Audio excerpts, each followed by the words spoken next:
ఒక ఓటు కేవలం ఒక బటన్ నొక్కటం మాత్రమే కాదు, అది ఒక మనిషి హక్కు, అతని గుర్తింపు, అతని దేశంతో ఉన్న అనుబంధానికి ప్రతీక. కానీ ఆ ఓటే ఒక్కసారిగా జాబితా నుంచి మాయమైపోతే ఎన్నికల ముందు లక్షలాది మంది ఓటర్లు అదే ప్రశ్నతో నిలబడ్డారు. ఇదే సమయంలో రంగంలోకి దిగిన సుప్రీంకోర్టు ఆఫ్ ఇండియా ఒక కీలక సందేశం ఇచ్చింది.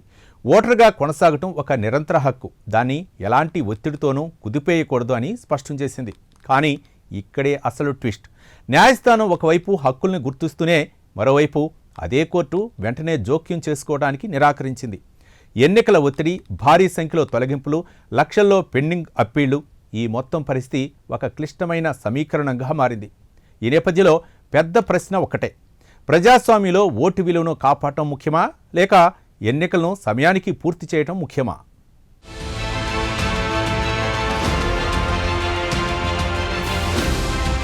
పశ్చిమ బెంగాల్లో నిర్వహించిన ప్రత్యేక ఓటర్ జాబితా సవరణ ప్రక్రియ ఇప్పుడు కేవలం ఒక పరిపాలన చర్యగా కాకుండా ప్రజాస్వామ్య వ్యవస్థను పరిరక్షించే కీలక అంశంగా మారింది. ఈ నేపథ్యంలో సుప్రీంకోర్టు చేసిన తాజా వ్యాఖ్యలు దేశవ్యాప్తంగా చర్చకు దారితీశాయి. ఓటర్ జాబితాలో కొనసాగడం అనేది ప్రతి పౌరుడికున్న నిరంతర హక్కని కోర్టు స్పష్టం చేయడం, అదే సమయంలో ఎన్నికల ఒత్తిడి కారణంగా ఆ ప్రక్రియను వక్రీకరించకూడదని హెచ్చరించడం ఈ మొత్తం వ్యవహారానికి ఓ కొత్త దిశను చూపించింది. ఇక ఈ కేసు ముందుకు రావడానికి కారణం ప్రత్యేక ఇంటెన్సివ్ రివిజన్ ప్రక్రియలో భారీగా ఓటర్ల పేర్లు తొలగించబడినట్లు వచ్చిన ఆరోపణలు. తమ పేర్లు అన్యాయంగా తొలగించారని ఆరోపిస్తూ పలువురు కోర్టును ఆశ్రయించారు. అయితే ఈ పిటిషన్లను నేరుగా విచారించడానికి కోర్టు ముందుకు రాలేదు. ఇప్పటికే ఈ అంశంపై అప్పీల్ ట్రైబ్యునళ్లు పనిచేస్తున్నాయని, వాటి పరిధిలోనే సమస్యను పరిష్కరించుకోవాలని సూచించింది.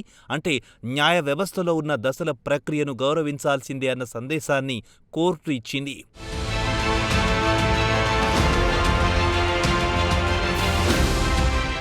అయితే కోర్టు చేసిన వ్యాఖ్యల్లో అసలు బలం ఓటు హక్కు గురించి చెప్పిన దృక్పథం.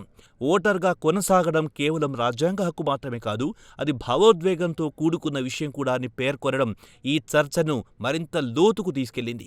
ఒక వ్యక్తి తన దేశంలో ఓటర్గా ఉండడం అంటే అది అతని గుర్తింపు, అతని స్వరం, అతని భాగస్వామ్యం. అలాంటి హక్కును సాంకేతిక కారణాల పేరుతో లేదా వేగం కోసం తొలగించడం ఎంతవరకు సమంజసమన్న ప్రశ్న ఇప్పుడు బలంగా వినిపిస్తోంది. ఈ ప్రక్రియ పరిమాణం చూస్తే పరిస్థితి ఎంత క్లిష్టంగా ఉందో అర్థమవుతోంది. లక్షల్లో కాదు, కోట్లకు దగ్గరగా వెళ్లే స్థాయిలో అప్పీళ్లు ట్రైబ్యునళ్ల ముందు పెండింగ్లో ఉన్నాయి. సుమారు 30 నుంచి 34 లక్షల వరకు అప్పీళ్లున్నాయని సమాచారం. ఈ భారీ సంఖ్య ఒకవైపు పరిపాలన సవాలైతే మరోవైపు న్యాయపరమైన ఒత్తిడిని కూడా పెంచుతోంది.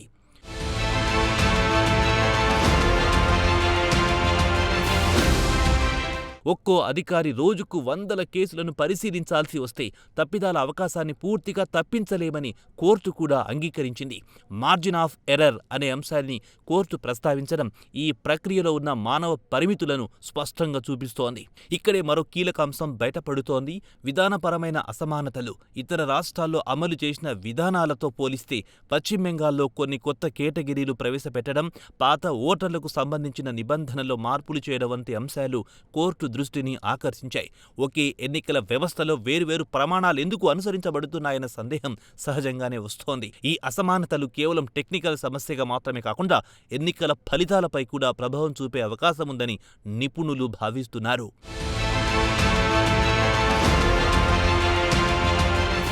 మరోవైపు ఎన్నికల ఒత్తిడి కూడా గందరగోళానికి కారణమయ్యింది. ఎన్నికలు సమీపిస్తున్నప్పుడు అన్ని ప్రక్రియలను వేగంగా పూర్తి చేయాలనే ప్రయత్నం సహజం. కానీ అదే వేగం ఖచ్చితత్వాన్ని దెబ్బతీయకూడదని కోర్టు హెచ్చరించింది.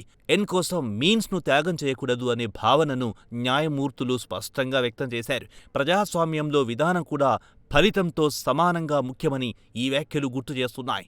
ఇక ఈ మొత్తం ప్రక్రియలో ఓటర్ పరిస్థితి ఎలా ఉందన్నది కూడా ఒక ముఖ్యమైన ప్రశ్న. ఒకవైపు ఎన్నికల సంఘం, మరోవైపు రాష్ట్ర యంత్రాంగం. ఈ రెండింటి మధ్య ఓటర్ చిక్కుబడిపోయాడనే వ్యాఖ్యలు వినిపిస్తున్నాయి. కోర్టు కూడా ఇదే అంశాన్ని పరోక్షంగా ప్రస్తావించింది.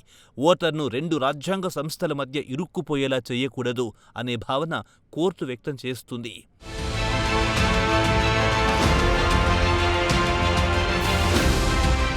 ఇదిలా ఉంటే ఈ మొత్తం వివాదం కేవలం పేపర్ మీదే పరిమితం కాలేదు. మాల్దా ప్రాంతంలో జరిగిన ఘటన పరిస్థితి ఎంత సున్నితంగా ఉందో చూపించింది. ఎన్నికల విధుల్లో ఉన్న న్యాయ అధికారులను గంటల తరబడి గెహ్రావ్ చేయడం అది సాధారణ నిరసన కాదని, ఒక వ్యవస్థపై ఒత్తిడి తెచ్చే ప్రయత్నమని కోర్టు అభిప్రాయపడింది.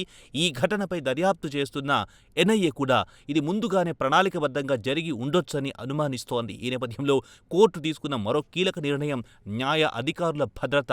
ఎన్నికల పూర్తయ్యే వరకు పూర్తి రక్షణ కల్పించాలని స్పష్టంగా ఆదేశించడం పరిస్థితి తీవ్రతను తెలియజేస్తోంది.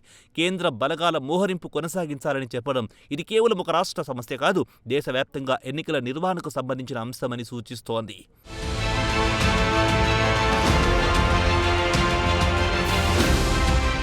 అయితే ఈ మొత్తం ప్రక్రియ ఎటువైపు దారి తీస్తుంది అన్నదే పెద్ద ప్రశ్న.